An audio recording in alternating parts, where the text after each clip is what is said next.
Je suis donc Youssef Benamour et ravi de vous accueillir. J'aimerais tout d'abord remercier toutes ceux et toutes celles qui nous ont rejoints ici ce soir à Casablanca pour le lancement de Earth Property. Nous allons avoir, je pense, une conférence et une soirée que j'espère être agréable. J'aimerais aussi remercier les représentants du secteur public et privé qui sont présents ce soir, les représentants également de la presse, ainsi que les conférenciers que j'aurai le plaisir de vous présenter plus tard. J'aimerais enfin remercier le public et tous les participants qui nous suivent ce soir en streaming direct donc sur www.earthblog.ma. J'aimerais avant tout vous dire avec combien d'émotion j'ai écouté le discours de Sa Majesté annonçant les détails d'une réforme constitutionnelle profonde au Maroc. Depuis ce jour, en ce qui me concerne, un dilemme a été résolu entre ma passion pour le Maroc et la réserve que j'ai gardée à ce jour quant à mon implication personnelle et engagée dans la vie économique, politique ou culturelle. Avant de rentrer dans le vif du sujet, j'aimerais vous présenter en quelques mots Earth Property, qui est une filiale de Earth Limited, la structure que j'ai fondée à Londres en 2003 pour développer mes activités dans l'immobilier. Donc à ma carrière en banque d'affaires chez Morgan Stanley principalement.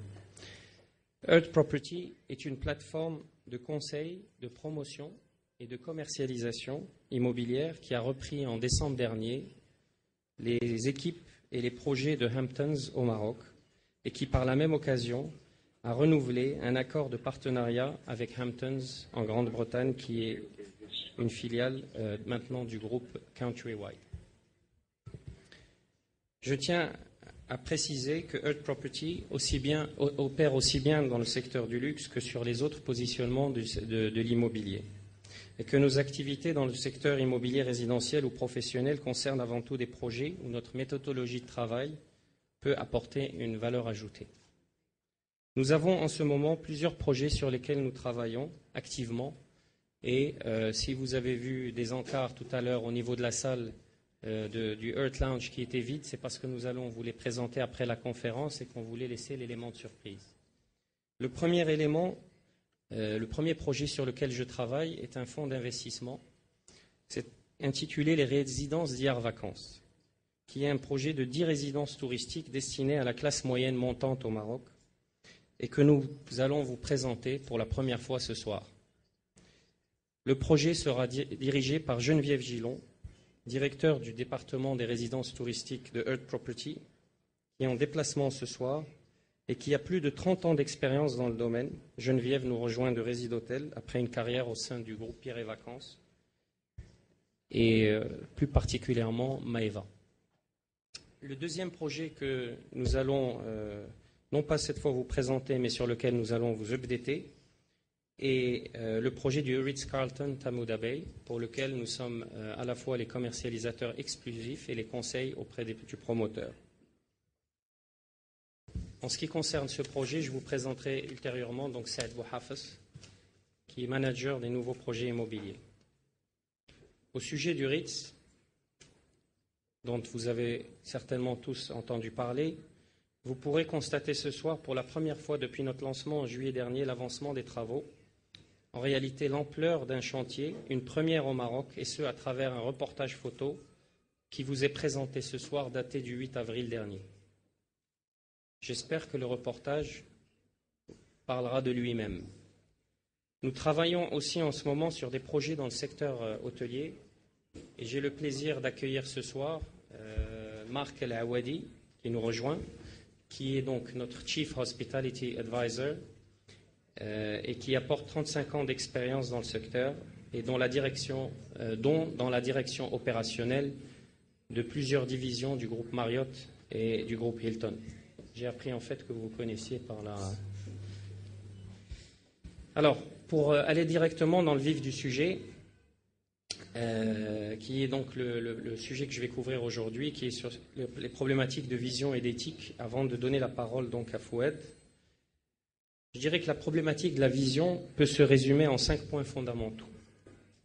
Loin de moi le souhait de répondre à ces questions que je vais évoquer ce soir, et loin de moi, je dirais, l'ambition d'être exhaustif ce soir, mais j'ai essayé de les résumer à ma manière.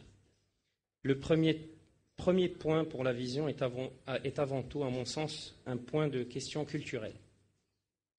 Si nous voulons accueillir des touristes, des retraités, des entreprises qui s'installent, je pense qu'il faut bien analyser comment, sans perdre nos valeurs et nos traditions, inscrire le Maroc au rang des pays qui véhiculent un message de modernité.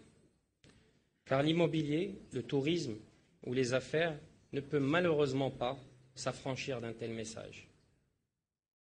En deuxième lieu, il s'agit effectivement d'un problème d'éthique. Nous sommes en effet devant un chantier gigantesque et les compétences et la créativité devraient être seules aptes à réussir. L'ascenseur social doit enfin fonctionner et l'éthique doit être enracinée chez chacun d'entre nous, culturellement également. Notre retard est avant tout éducatif et nous parlons de génération. Mais l'Internet ne nous permet-il pas d'aller plus vite? En tout état de cause, comment construire un pays qui attire si nous ne donnons pas l'exemple, si par ailleurs nous ne donnons pas à nos enfants ce que j'appelle le self-esteem, qui leur permettra d'affronter le monde d'aujourd'hui? La problématique de la vision, c'est aussi une question d'exécution. Quelle est la vision du régulateur et comment contrôler la qualité des engagements que nous prenons? Peut-on envisager pour des villes comme Marrakech de rattraper les choses par une vision du secteur du luxe au Maroc? Comment résoudre le problème de la création de destinations de toutes pièces, qui s'avère être une aventure plus difficile que prévu? Qu'en est-il de l'urbanisme galopant et inquiétant de nos villes? Comment contrôler tout cela? Qu'en est-il du secteur social qui construit de véritables ghettos à l'extérieur des villes? J'espère que Kabir pourra répondre à cette question. J'aimerais aussi soulever le point de la question comportementale. Je ne peux que constater que les investisseurs internationaux du secteur de l'immobilier qui se sont intéressés au Maroc, certes échaudés par la crise, se sont malheureusement heurtés à certains dysfonctionnements.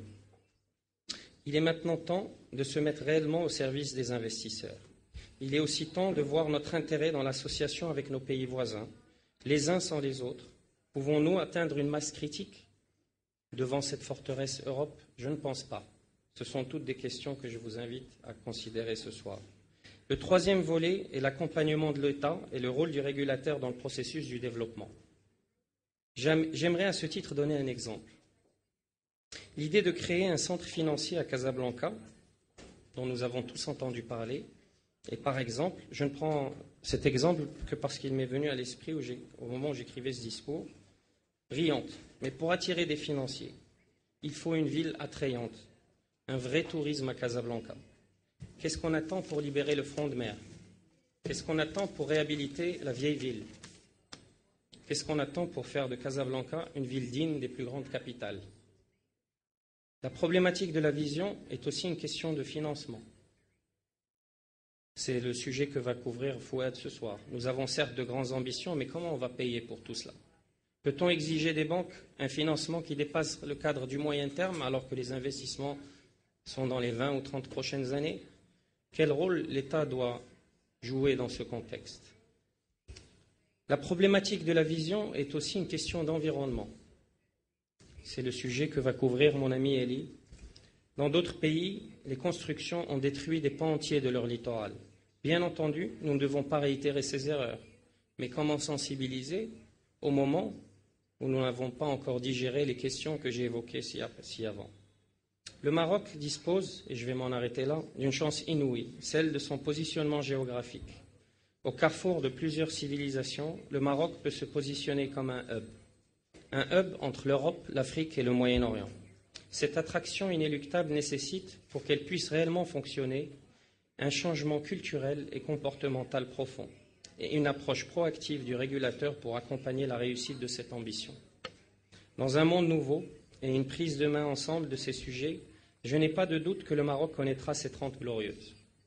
Je n'ai pas de doute qu'avec tout cela, les investissements s'accroîtront, ainsi que les flux de personnes, d'entreprises ou de marchandises qui font le secteur de l'immobilier.